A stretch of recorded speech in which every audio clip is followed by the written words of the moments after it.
தேவேந்திரகுல வேளாளர் சமுதாய மக்களின் கோரிக்கைகளை முன்னிறுத்தி வளரும் தமிழகம் கட்சி சார்பில் ஆர்ப்பாட்டம் நடைபெற்றது. சென்னையில் உள்ள ராஜரத்னம் மைதானத்தில் நடைபெற்ற ஆர்ப்பாட்டத்தில் வளரும் தமிழகம் கட்சி சார்பில் தேவேந்திரகுல வேளாளர் சமுதாய மக்களின் பல்வேறு கோரிக்கைகள் முன்வைக்கப்பட்டது. அப்போது பேசிய வளரும் தமிழகம் கட்சியின் நிறுவன தலைவர் பாலை பட்டாபிராம், தேவேந்திரகுல வேளாளர் சமுதாய மக்களின் கோரிக்கைகளை அரசு நிறைவேற்ற வேண்டும் என வலியுறுத்தினார்.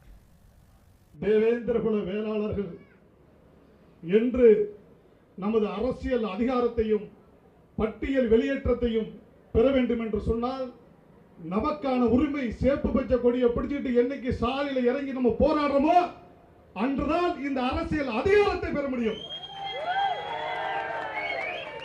என்பதை பதிவு செய்து, நாங்கள் தொடர்ச்சியாக தேவேந்திரகுல